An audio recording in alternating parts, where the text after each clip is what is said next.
नहमदुहु व नुसल्ली व नुसल्लिमु अला रसूलिहिल करीम अम्मा बाद फ़अऊज़ु बिल्लाहि मिनश शैतानिर रजीम बिस्मिल्लाहिर रहमानिर रहीम। मोहतरम नाज़रीन किराम अस्सलामु अलैकुम व रहमतुल्लाहि व बरकातुहू।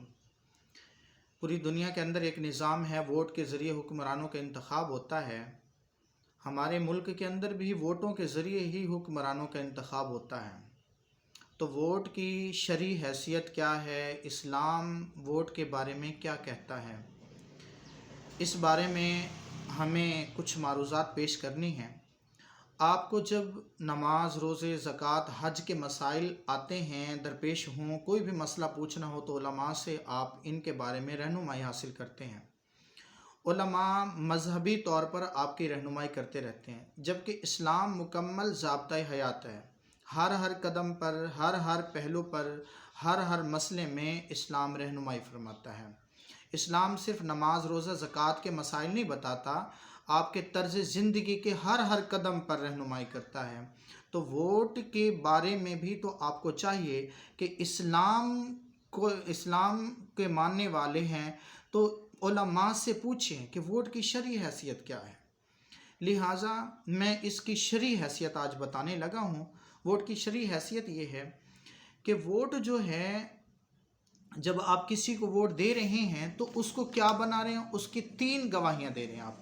सबसे पहले आपका वोट जो है गवाही की हैसियत रखता है और वोट सिफारिश की हैसियत रखता है। नंबर 3, वोट जो है वकालत की हैसियत रखता है। अब जो पहली हैसियत है उसकी गवाही की, तो गवाही के बारे में अल्लाह तबारक व तआला ने फरमाया व अक़ीमुश शहादत लिल्लाह, गवाही को कायम करो। ज़ालिकुम युअज़ु बिही मन कान युमिनु बिल्लाहि वल यौमिल आखिर, फरमाया तुम्हारा अल्लाह तुम्हें नसीहत करता है कि गवाही को कायम करो। वो शख्स जो आखिरत और अल्लाह पर ईमान रखता है वो गवाही को कायम करे। अब अल्लाह ताला ने यहाँ पर गवाही देने का वाज़ेह तौर पर हुक्म दिया है और साथ ईमान की बात की है कि जो शख्स अल्लाह पर ईमान रखता है और जो शख्स आखिरत पर ईमान रखता है। इसका मतलब ये है अल्लाह गवाही के बारे में सवाल करेगा और सवाल आखिरत के दिन करेगा कि तुम लोगों ने गवाही कैसी दी थी, हक की गवाही दी थी या नाहक की गवाही दी थी। तो गवाही देने का हुक्म दिया है। वोट चूँकि एक गवाही की हैसियत रखता है तो गवाही का हुक्म कुरान पाक में आ गया। दूसरे मकाम पर भी अल्लाह ताला ने फरमाया वला तक्तुमुश शहादा, और गवाही को छुपाओ ना। वमन यक्तुमहा फइन्नहु आसिमुन क़ल्बु, जिसने गवाही को छुपाया उसका दिल गुनाहगार हुआ। यहाँ पर गवाही को छुपाने वाले को अल्लाह तबारक व तआला ने गुनाहगार करार दिया है।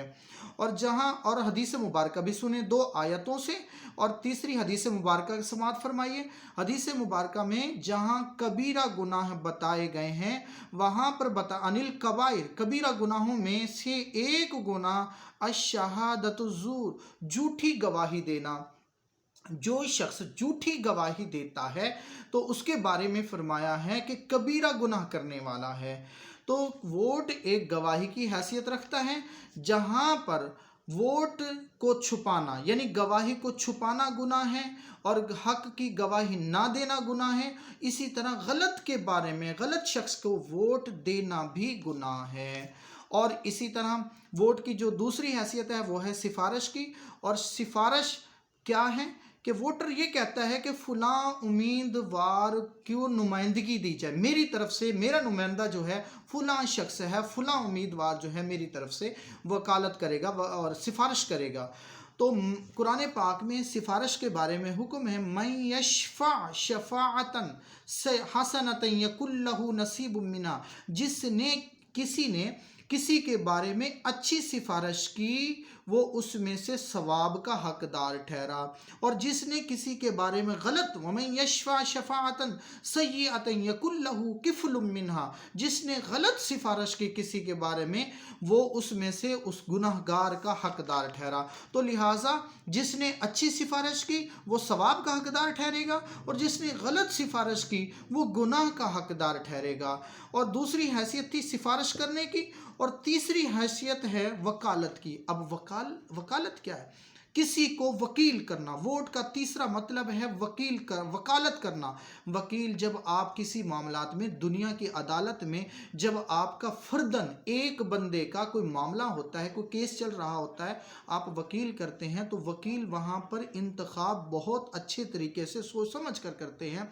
तो वकील करते वक्त आप ऐसे वकील का इंतखाब करते हैं जो उस केस के मुतालिक जानता भी हो और उसकी मुकम्मल मालूमात भी रखता हो और वकालत की अहलियत भी रखता हो। जब आप वकील करते वक्त इस तरह सोचते हैं, तो लिहाजा जब इज्तिमाई मामलात में, फर्दन अपने ज़ाती केस के मामलात में वकील करते वक्त ये सोचते हैं, तो यहाँ पर भी तो सोचें ना, जब आप इज्तिमाई तौर पर किसी को वकील बना रहे हो, तो क्या वो अहलियत रखता है, क्या वो हकदार है, क्या उसके अंदर वो खूबियाँ हैं, क्या वो जानता भी है अमारात के मामले को, हुकूमत के मामलात को, आपके इलाके के मसाइल को, आपके इलाके के मुतालिक जो कुछ होता है, आपके जो मसाइल हैं, ज़ाती मसाइल हैं, इज्तिमाई मसाइल हैं, आपके इलाके के मसाइल हैं, क्या वो ये सब जानता है, क्या वो इसकी अहलियत रखता है, क्या वो इस्लामी तौर पर, इस्लामी तर्ज अमल के मुताबिक ज़िंदगी भी गुजारता है, वो इस अहलियत के हकदार भी है या नहीं है। इन मामलात को देखते हुए आप वकील मुकर्रर करना चाहिए। लेकिन हमारा क्या है, 30-30 साल गुजर जाते हैं और 50-50, 70-70 साल गुजर जाते हैं, हम एक ही बंदे के पीछे खड़े हो जाते हैं। हालांकि कुरान हदीस मुबारक है कि एक मोमिन शख्स की निशानी ये है कि मोमिन कभी भी एक जगह से 2 बार नहीं डसा जाता। हम बार बार एक ही बंदे से डसे जा रहे हैं जो आपके मसाइल हल नहीं कर सकता। तो मोमिन की निशानी ये है कि वो फिर अपना वकील बदले, वो अपना मामलात में दूसरे को मुंतखब करे, कि वो 2 बार कभी डसा ही नहीं जाता। तो लिहाजा वोट की शरई हैसियत ये है कि जिसको आप वोट दे रहे होते हो, आपकी वोट की ताकत से जब वो ऊपर पहुंचता है, अगर वो अच्छे काम करेगा तो फिर उसमें से आप भी सवाब के हकदार होंगे। अगर वो जाकर ऊपर गलत मामलात करेगा, करप्शन करेगा, ढोंस करेगा, धांधली करेगा और जो गुनाह भी आपकी वोट की ताकत से करेगा, वो इस तरह ही आप भी बराबर के गुनाहगार होंगे। आखिर में दोबारा से सुन लें, आपके वोट की ताकत से जो भी मुंतखब होता है वो अच्छे काम करेगा तो आप भी उसमें से सवाब के हकदार ठहरेंगे। अगर वो आपके वोट की ताकत से जितने गलत काम करेगा, आप भी बराबर के गुनाहगार होंगे।